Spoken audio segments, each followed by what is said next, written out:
So today I want to talk about the Vertibox. And before we get into the controller itself, I want to explain why I'm making this video. I play a lot of fighting games, mainly Tekken, and over the last few months I've been playing a lot.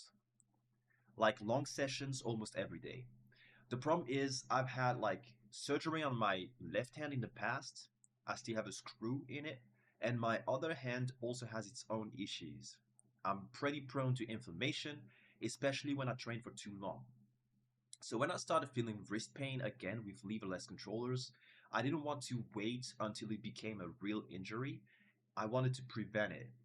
That's why this controller interested me because it's not about performance gimmicks, it's about ergonomics and long-term health. And honestly, I feel like I'm exactly the type of person this controller is supposed to be made for. The Vertibox is a controller designed specifically to reduce wrist strain, especially during long sessions in games like Tekken or Street Fighter. The unit I ordered costs $309. I picked it in black. I went with the best button option, which are the PWS buttons from Punk Workshop, and I also added the optional cushions, which are about $10. From the moment I ordered it to the moment I received it, it took around 8 weeks. Now, if you're in Europe like me, that's something you need to know. I paid around 100 euros for shipping and about 60 euros in custom fees. So, yeah, that's a lot. It's almost half the price of the controller just in extra costs. So, my first impression when I received it is that the packaging was solid. No damage, no issues there.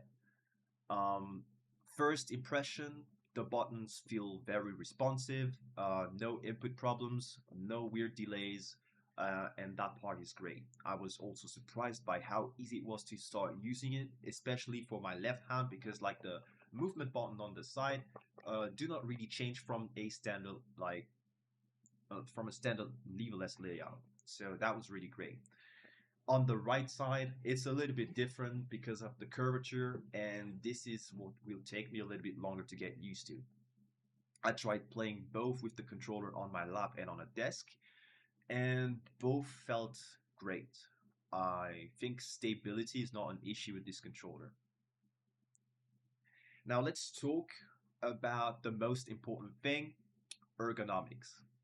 So I think the cushion helps a lot. It puts your hand in a much more natural position for me, and I really wouldn't recommend using this controller without it. I think in terms of wrist angle and overall comfort, the form factor definitely feels promising. I can already tell that it reduces some of the tension I usually get with traditional leverless controllers, especially when I'm like using my movement keys.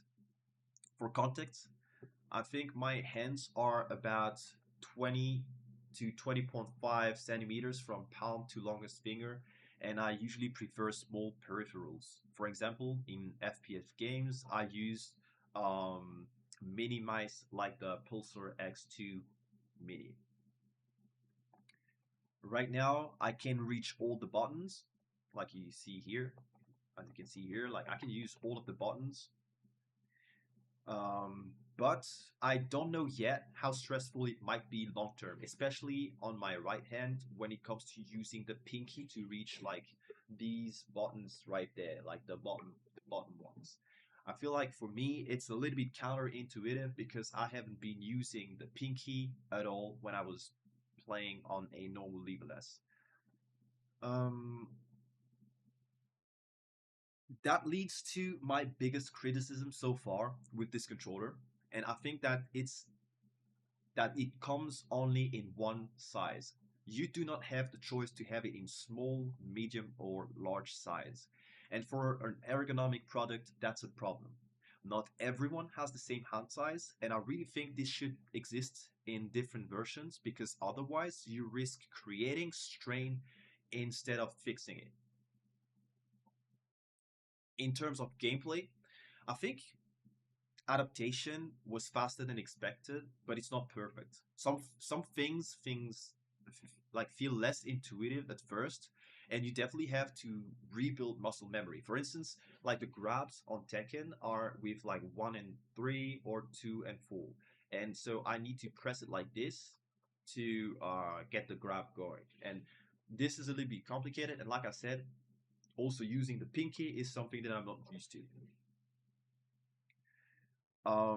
I think if you're a Mishima player, for example, you have to rely a lot on second position or two-handed techniques. For instance, let's say you would like be doing this on a normal controller. Like you cannot really do it here and use your electric pretty well. So you would have to map some of the other buttons because these two are out. For instance, you could use buttons like this to do the second position method here, but I haven't found like the best binds so far. I have put forward here personally so that I can second position like this and electric with this. I'm still experimenting, like I said, and I don't want to make a final judgment yet, but it's something competitive players should be aware of. And now let's talk about the price. $300 is a lot of money, especially when at the end of the day, this is a 3D printed shell. Okay, I don't mind it being 3D printed. The quality is fine, but the price only makes sense because this is a very niche product designed for a specific problem. This is not a controller for everyone, and you're paying for a specialization and not luxury. So that's something people need to keep in mind. Also, another thing I have mixed feelings on is about the USB-B port. On one hand, it's annoying because cables are harder to find if you lose one, but on the other hand, it's very secure. At a tournament, I do not feel I have to mind it being accidentally unplugged or anything like this. So I think it's outdated, but not necessarily bad. Uh, Now, another thing I have to complain about, uh, it's quite important this time. I feel like on my unit, one of the buttons, this one, the pinky button right there, wasn't plugged into the GP2040 board. That means I had to open the controller myself and plug it in into an available ping. And the problem is there's no real documentation uh, explaining which pins are free and which one are blocked by add-ons or anything like this. So I lost a long time trying to figure that out because as you can see on this, you only have explanation on the basic layout, the input switch between different controllers, and the SOCD and the turbo. That's it. At this price point, I think that's not okay, and either it should come with properly wired buttons or there should be a very clear tutorial for this. And as of now, I have not found any tutorial on this. Um, and finally, I think another big downside of this is that there is no PS5 compatible mode out of the box. To use it on PS5, you need a brook, and because the board is inside the controller, you have to fully open it, install it, and screw everything back together. So I think in 2026, for a controller at this price, that's honestly hard to justify. I feel like there is a lot of fighting game boards right now that are compatible with PlayStation 5 out of the box, and I think for this price range, you could have chosen to use one of those. So, finally, most important question: who is this controller actually for? If you have wrist pain, previous injuries, or if you play very long sessions and you care about your long-term health, I think this controller makes sense. But if you want something to plug and play and just something affordable, I think this is probably not for you. You also need to be okay with a bit of tinkering, I think. So my conclusion for that would be that the Vertibox has real potential. ergonomically, it could generally help people like me, but the execution, the price, and some design decisions don't fully match that ambition yet, I think. I'm going to keep using it over the next few weeks, including at the next tournament that I'm registered to, and I'll update you on how it holds up long term.